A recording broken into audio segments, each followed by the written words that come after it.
Hey everybody, welcome back to the Philco 19-inch portable set that I'm working on. Hopefully this will be the last video in this series. I just wanted to take another quick look at the cabinet. I do now have the antenna and handle installed onto the set, and that looks pretty nice. Still have the golden handle on there, the last remnants of the golden Sportster. And put the speaker plate back on.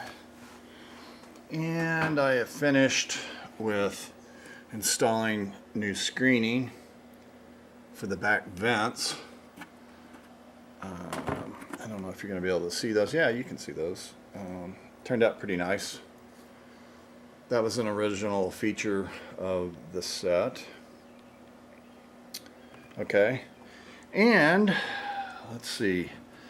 I did get a comment regarding the color choice of the brown versus the white from a viewer, and he stated it in a nice way. Hey, it's your set, you can do whatever you want, but you know, he was kind of questioning whether that was period correct or not. Well, first of all, where I got my basis for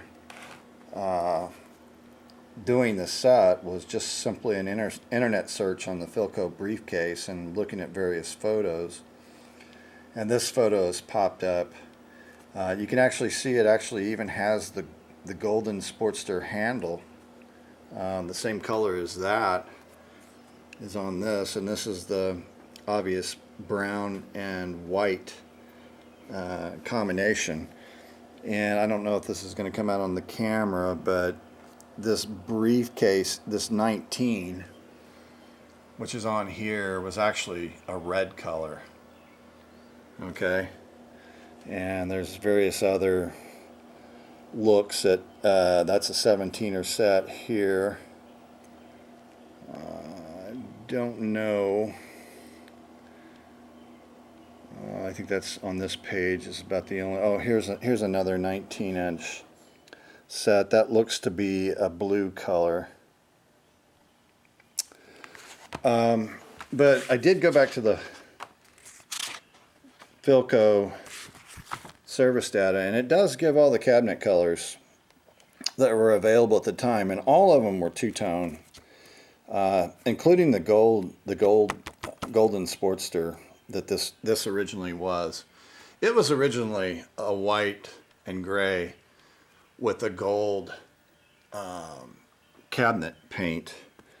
What had happened on this one was someone had taken it, I think they just masked off the screen and painted it all gold, including over-covering the antenna connections and everything. So, but it came in a beige, a black litigator. I'm assuming that's kind of a black color that may have been made to look like alligator skin. I don't know. Covert gray, gold, green, gray, light beige, saddle leather. I'm assuming that was a shade of brown. Silver, walnut brown, which I think that's what this set is right here, which I modeled this after. And then white baby litigator.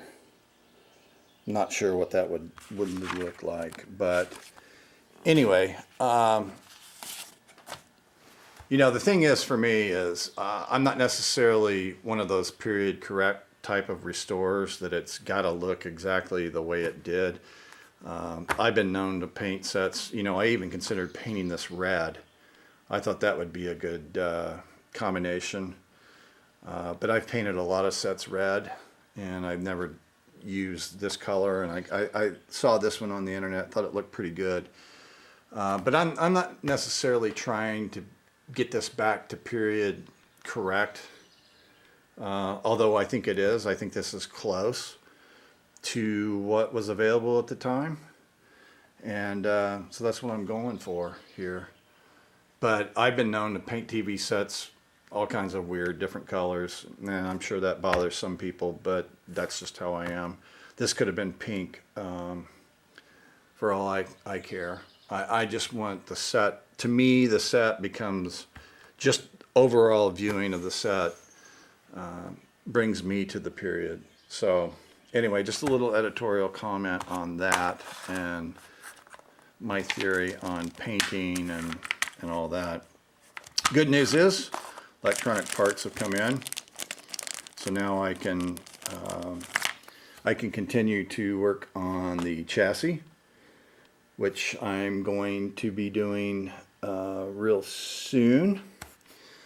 And what these are some networks, and we'll talk about what they are in a minute, that were built for me by a fellow that online goes by TV Restorer Guy. And he makes all kinds of different networks for Philco TVs. And you can see here that here's the old part. Okay, and he replicated that to the exact size, the same pinouts, and it even has the part number on it, as well as the pinouts. So this guy does a great job. I would highly suggest, if you're going to restore a Philco TV, you take a look at his website. Again, it's TV Restorer Guy. He does it for a very reasonable price. I can build my networks myself, but it would not look like this. He encapsulates it, paints it, does all that. I've experimented with doing them myself on PCB board, cut it out, and I can't do this type of work and make it look this good. I guess I could. But he does this for such a reasonable price, and I'm very thankful. So anyway, I'm babbling, but TV Restorer Guy, good stuff. Thank you very much. And let's get back to the chassis. Okay, I've got the two new networks installed into this deflection board, okay, which I'm done with now and ready to reinstall. And so what are those components? Well, if you look at this dotted line on the schematic that goes from here down to here, down to here, here, and comes back through this way. What that is on the schematic is this entire board. So this component right here with the 5 leads is the phase comparer.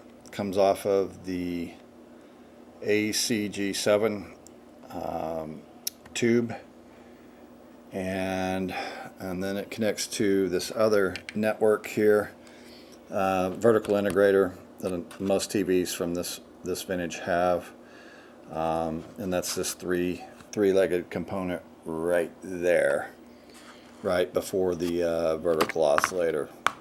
All right, so with that being completed,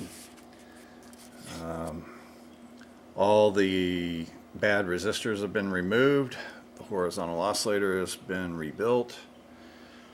Really, the only thing this board, this deflection board, sometimes called a sweep board, the only place I should anticipate any problems could be potentially with these tube sockets.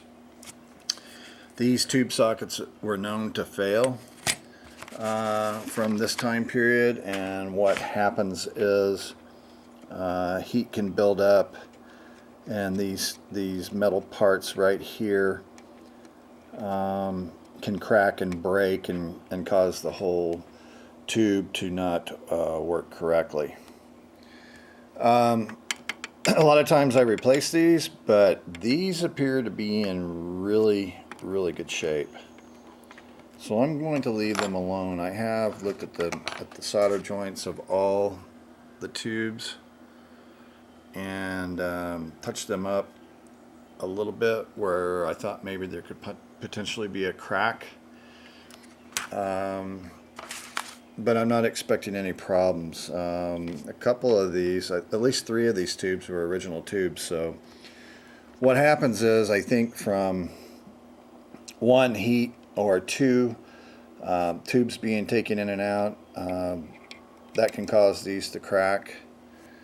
These types of sockets here, I don't think I've never run into any problems with those. I know people have replaced those as well, but they look to be in pretty good shape, so I'm going to leave those alone. The only other thing that could give me a problem would be this detector diode.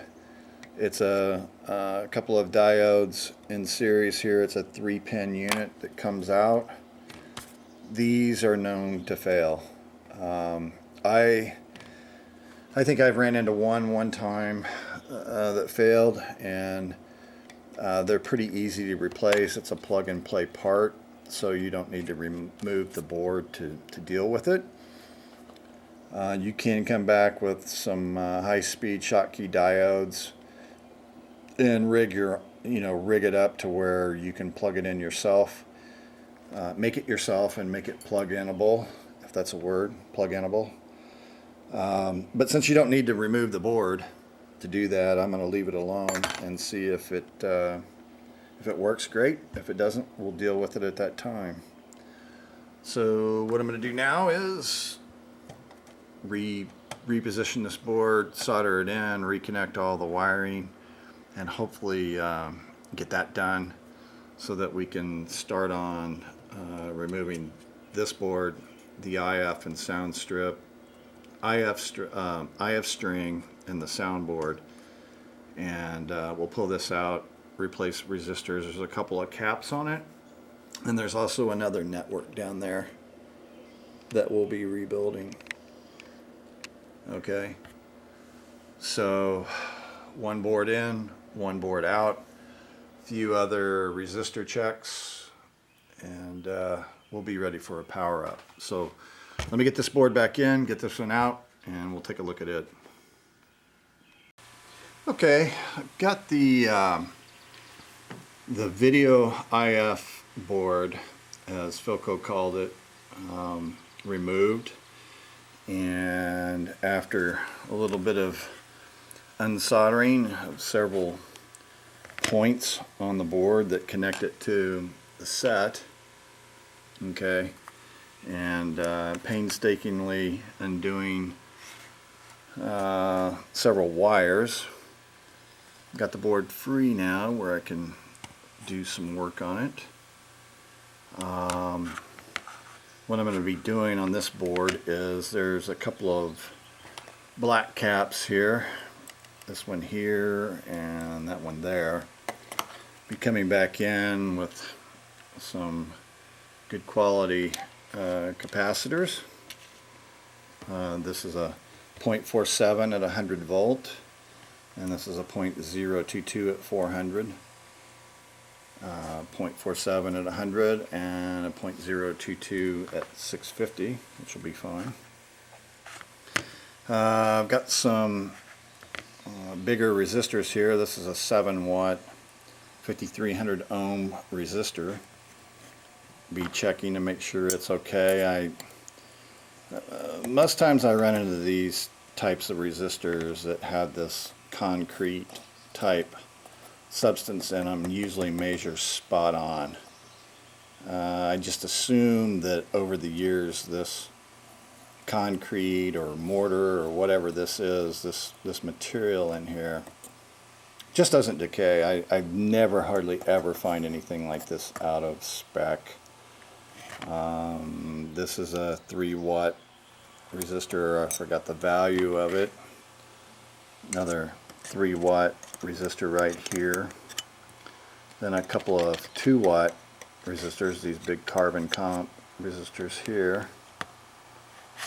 Usually those are usually fine too. There's a 1 watter. But pretty much all the rest are the standard half watt carbon comp resistors. I'll check all of those. And then of course this board. This is the sync separator off of the video out tube, and I'll be rebuilding that with parts just like you did the horizontal oscillator. I'm gonna have to get a little creative with the caps. There's a cap here and a cap here. Of course, this component here is quite close, and then I believe the other cap is here on the other side of this transformer. I think it could stick out there okay. The rest are resistors. And the good news is the values on this board line up with what the SAMS says. So big part of the set, if you look at the schematic, all right, everything within, they call it the VIFS panel. I'm assuming video IF circuit? No, it wouldn't be circuit. I don't know. The other panel, that one, is called the deflection perma circuit panel. All perma circuit means that was a marketing name for these types of boards that Philco used at that time. Even the boards and Predictas were considered perma circuits. Okay, the difference between this set and then like a Predicta is the sound components, the sound circuits are on this board. And a Predicta, your deflection board and your sound are together. And then this IF, the IF strip, is a separate board in a Predicta. So, but same thing, perma circuits, just a little bit of a different design. And all these, there's quite a few of these disc caps. I'm going to leave those alone. Really all I'm going to do here is do a couple of caps changed, and go through all the resistors, rebuild that little module, and we'll put it back in. And we'll be pretty much ready to fire it up, and then hopefully it will play well and just need some minor adjustment. And if not, you know, we'll come back and have to do the troubleshooting. But hopefully, if we get it back together and get it wired up right and get all these new components in it. If you watched the first video I did on this, it was trying to work. And most of the issues were with the video, as well as dirty potentiometers, which have all been cleaned now. The tuner was working. We have high voltage, had sound going through, so no reason in the world to expect this set not to play. And boy, that's a nice sound of my neighbor power washing his house. Sorry about that. Hope that's not too annoying on this video. But anyway, let me get this work done with the caps and the resistors and this module being rebuilt, and we'll come back. We'll reinstall this, and we'll be close to being ready to do a power up. Okay guys, proceeding with making several resistor changes, and just wanted to show you a tool that I use when working on some of these PCB boards. I've showed this tool before in some of my videos, but this really is a handy tool to have, and it's called the Philco, well, there you go, Philco 808 desoldering tool. And what it is it's a soldering iron and a sucker at the same time.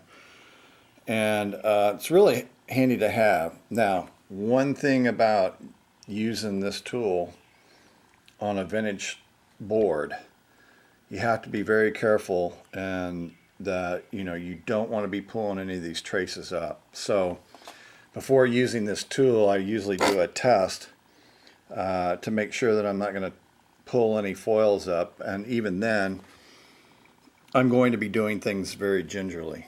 So I'm going to try to demonstrate this with one hand at how easy this tool can work.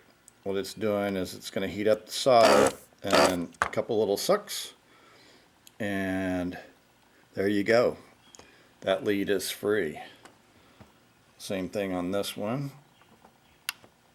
Solder's melted, a couple sucks, and it's free. So now I can just come over here with my dental pick, and usually they just pop right out. Of course, the one I decide to film is not going to come out that easy, but usually don't like to touch them too much because they get hot.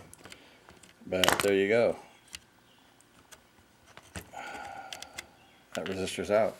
Simple as that. That way you don't have to, you know, and you see the holes that are left behind, really clean and neat. You don't have to put your soldering iron on here and hope that you don't get it too hot and whatnot, and pull a trace out. And it gives you a really nice clean hole to come back to. I'm going to be removing this resistor as well, right here and here, and it will take that resistor out within, you can take them out within 20 seconds. So it's a really handy tool. They're a little expensive. I can't remember how much they cost, but you know, you can sit down and work on a board like this and pull a ton of resistors really quick. I've already replaced quite a few on this board. There were a few that were still good, but yeah, great tool, Philco 808. Okay, I've got the board completed with the exception of this module. On the SAMs, it's referred to as K1 right here.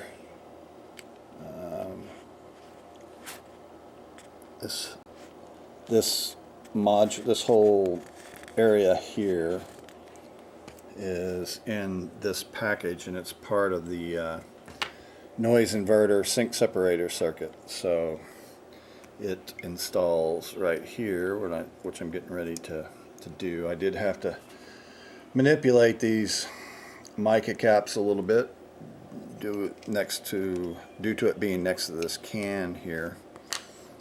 There's all the bad resistors and a couple of caps that were replaced, but there were quite a few resistors I left intact because they measured spot on. So yeah, and all of these higher wattage resistors ended up testing perfect, which I thought they would. I rarely run into 4, 5, 6, 7 watt resistors that are bad, and with the composition of those resistors, I'm very comfortable leaving them back in the set. So anyway, last thing to do is tack this in. I will give the back of the board a good cleaning with a brush with lacquer thinner to get off any residue from the soldering that I did. All solder has some resin in it, and it can get out on these contact points, and over time turn conductive. So yeah, I've gone over it pretty well. It looks like everything's connected up pretty good. Once we get this board back in, it'll be time to reinstall into the set. And then I guess you know what that means. It means it's time to at least reassemble the CRT and do a power up. So when I come back, we'll see how we did, and hopefully we'll get a good power up. So stay tuned.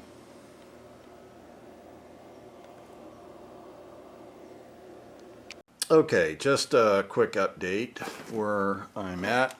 Work progress here. Finished all the resistors changes and cap changes. Rebuilt the module for the video IF board, and it's reinstalled and soldered in. Wires are all connected back in place. Got the tubes populated. Okay, and the chassis, the picture frame chassis, is now installed in the main metal part of the cabinet. All right, so there's really nothing left to do.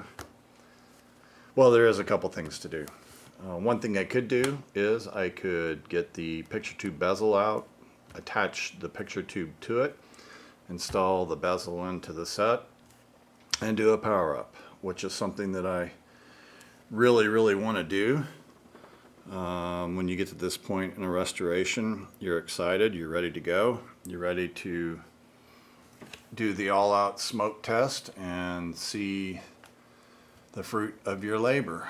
But this particular case, I'm not going to do that. I'm going to wait. Today is Tuesday, and on Thursday I'm expecting a package with the plastic lens cleaning kit. So I'm going to wait a couple additional days. You won't know it on this video because the next segment will be the power up. But I'm going to go ahead and wait and take my attempt at two of the critical things left. Number one is getting as many scratches as I can get removed and clean up on that safety plastic. And then second, and obviously the big one, is powering this up, and hopefully we get a good working set, something that we can work with. It's just adjustment and not a big troubleshoot. Hopefully that'll be the case. But yeah, all the electronic restoration is done, and hopefully I hooked up all those wires back correctly.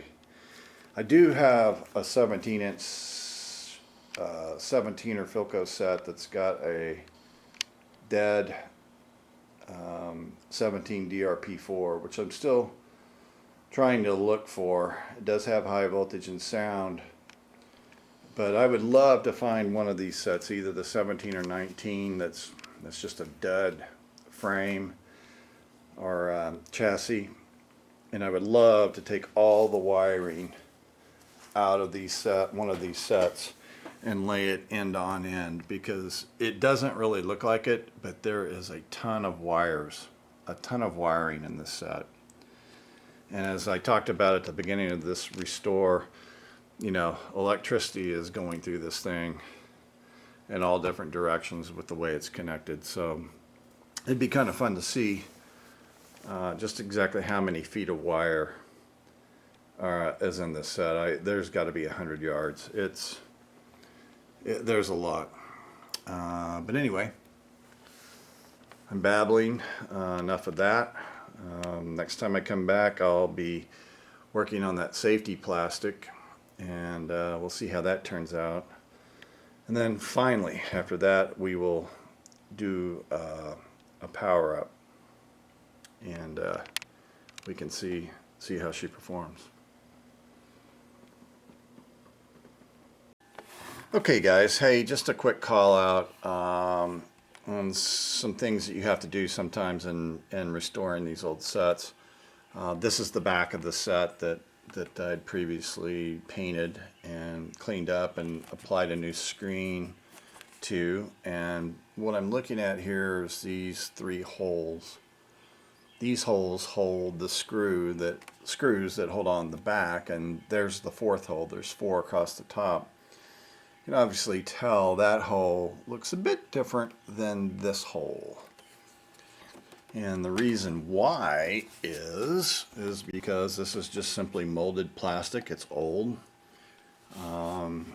and these points can have some stress on them with the weight of this set, but obviously this side, this piece that was right here has snapped off. This one here is looking a little suspect. May put some glue, some epoxy around that to try to prevent that one from completely breaking off. But you know, I would not be able to secure this side. I mean, I'm sure 3 would hold it on there just fine. You wouldn't notice, but you know, it's nice to get the back on there good and snug like it's supposed to be. So what to do? Well, here's what I did. This is lawnmower engine grade fuel tubing. Now you can see here on the bottom I've got a certain diameter. Just happens to line up about right with that hole. And then the second piece, which I've super glued on there, is a smaller diameter piece of fuel tubing, which happens to just be that exact diameter. So what I'm going to do now is just glue that into place, and then when I come back with the back screw, it'll have that piece of rubber there to basically reinforce, or to, you know, hold into place this part of the back to the back of the chassis, or to the frame. So, you know, just a way to get creative to fix things. I did know about this, and I intended on doing this repair before I painted it. And if I would have done so, it would have been white, and I probably could have done the same panning, and you wouldn't have been able to tell that that was actually fuel tubing and not actual plastic. It's almost an exact match.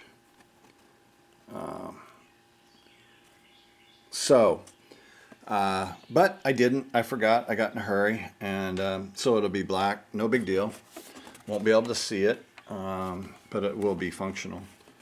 So anyway, just another one of the crazy things sometimes you have to do to get these old relics put back together correctly. Okay guys, I've received the 3M headlight restoration kit, and I'm on the 3rd sanding step, which is a wet sand. It's actually the final sanding piece to the kit. I'll review this after I'm done, but I want to show you a little bit of the work that's going into it. From what I can see on it right now, I think this is going to turn out pretty darn nice. There might be a couple of gouges that are going to remain on this safety plastic, but so far it looks like most of the rest of the scratches that were on it were done, and it's really a simple process. Again, I'll go over it after I'm done, but just want to show you how I was doing this last step. It's a little harrowing to dry sand this and see all the plastic fly up that you've sanded off, but from what I can tell, it looks pretty good, and there's still a couple more steps to get it absolutely polished. But it's coming out pretty nice. This is the wet sanding part.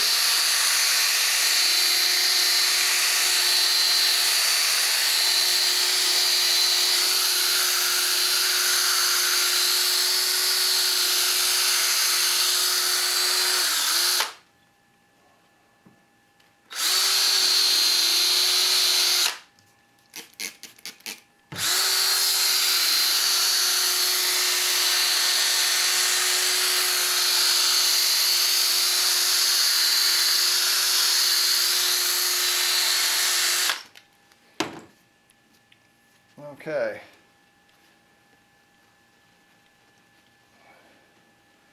I probably got a few more passes on this wet sanding to do, but just kind of want to give you a look at how it looks. It still looks a little hazy And there's another step that will take care of that, but as you can see, I know there's some water still on there, but the scratches are gone. There are 2 dings. I don't know if that's going to show up on the camera. I think you can see it there. Yeah, you can see that one. There is another one. It's not even going to show up on the camera.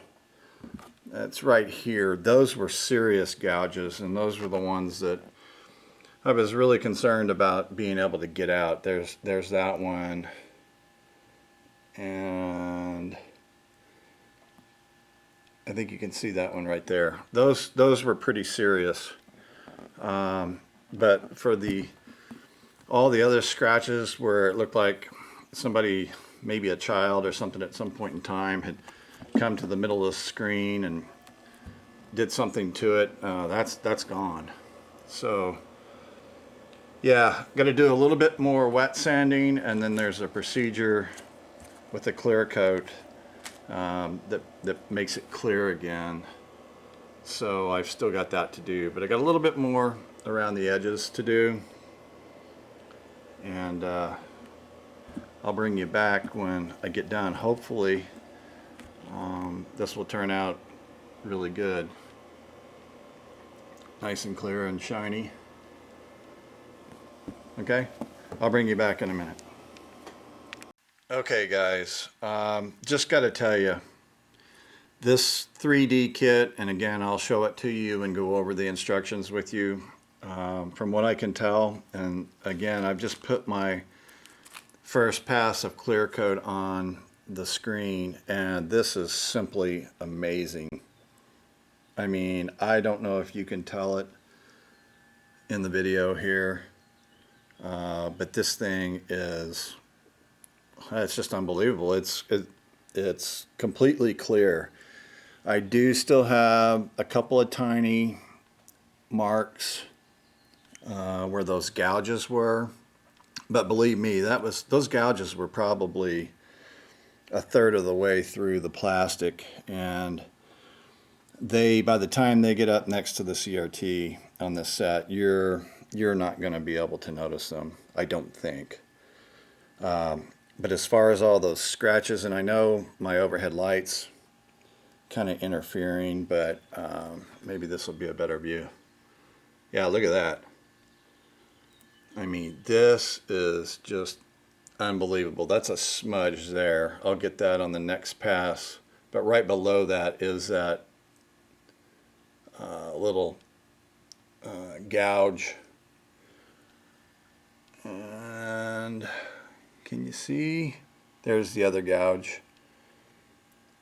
That actually looks worse in the camera than it really is, but yeah, all those other scratches. I mean, I can live with these 2. I would pretty much have to sand all the way through this thing to get rid of those. But yeah, this worked nice.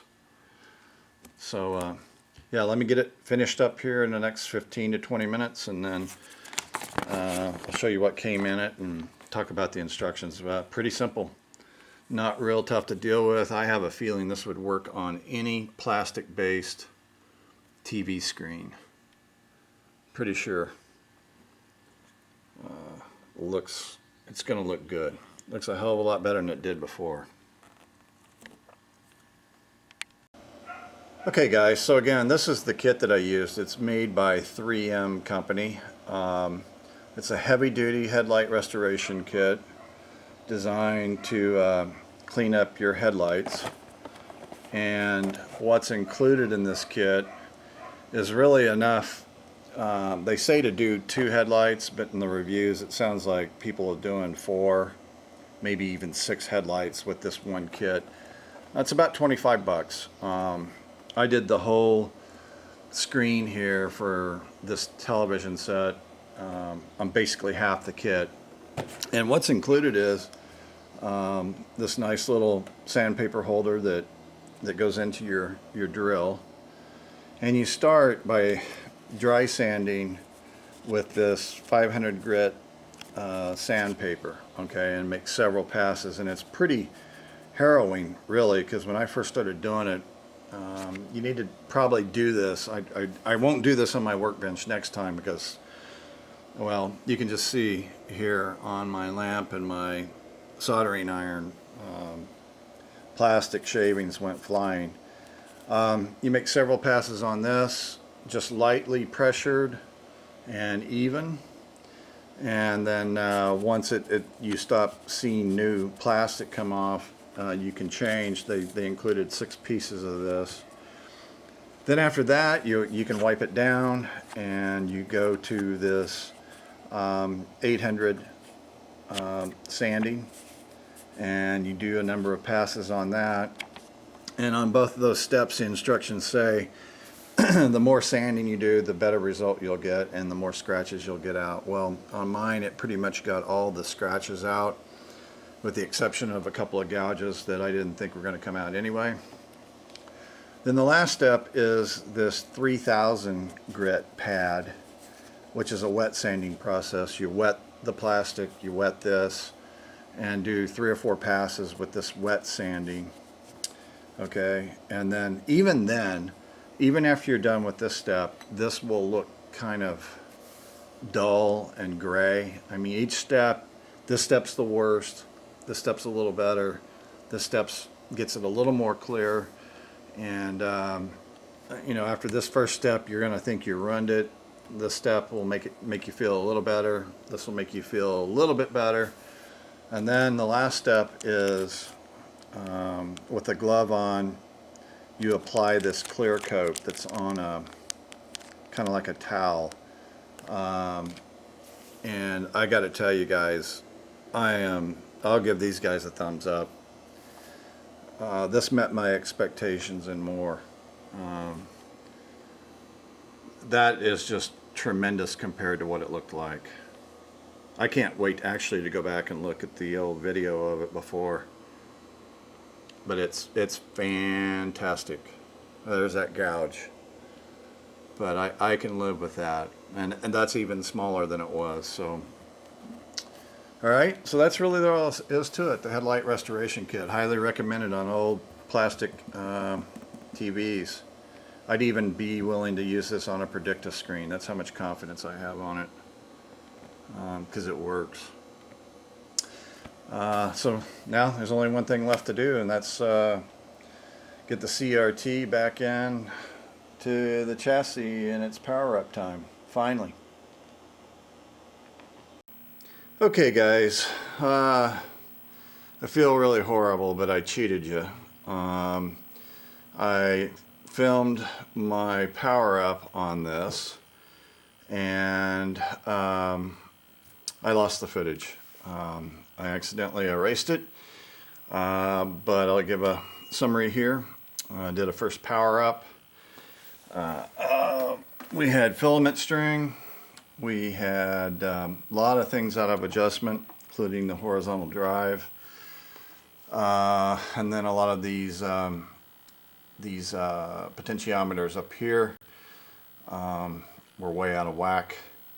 So with a little bit of adjustment and messing around, I was able to get things stabilized. Here's where we're at. We're about 138 watts.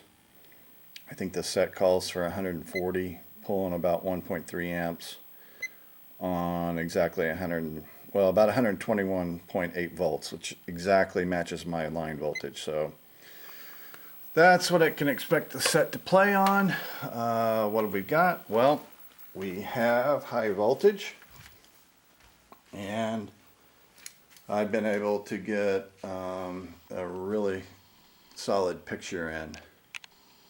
Okay, it's not extremely bright, but it's definitely very viewable. Looks pretty good. The only issue that I haven't been able to resolve is we have no sound. So I haven't really had time to look into the sound. May just need to be tweaked a little bit, and I'm going to do that. But got a good picture going, and it sure does look good with that really cleaned up safety glass. So again, apologize for not getting the power up. It was fairly uneventful. She came right up, and you know, no sparks, no smoke, which when you do this much work to get a set running, yeah, it's always a moment that you hold your breath. But yeah, the B plus is low. I'm not sure why. I wouldn't think it would be that low. We'll go back through that, but I'm gonna first try to get the sound going and see if we can get this thing operating correctly. Okay guys, I'm gonna have to go one more video on this set. I've just done some basic troubleshooting on the sound and I can't find it. I might have something hooked up wrong. It's going to take a deeper inspection, and then if I can't find anything there, I'm going to have to probably get the scope out. But good news is, got a good picture. One thing you can probably tell is that picture tube is cockeyed. That is not the yoke. The entire tube is filled out, and got a pretty good picture here going. I need to pull the CRT and the bezel back off and slightly move that picture tube and get it in there perfectly horizontal and vertical. It should be moved a little to this way. But the picture, real happy with. Set seems to be performing okay, other than the sound, and we'll get that lined out in the next video. Then we'll check the patterns on it and button it back up, and we'll be done. But sorry, it's going to go another video. This one's getting kind of long anyway. All right, until next time, see you guys later.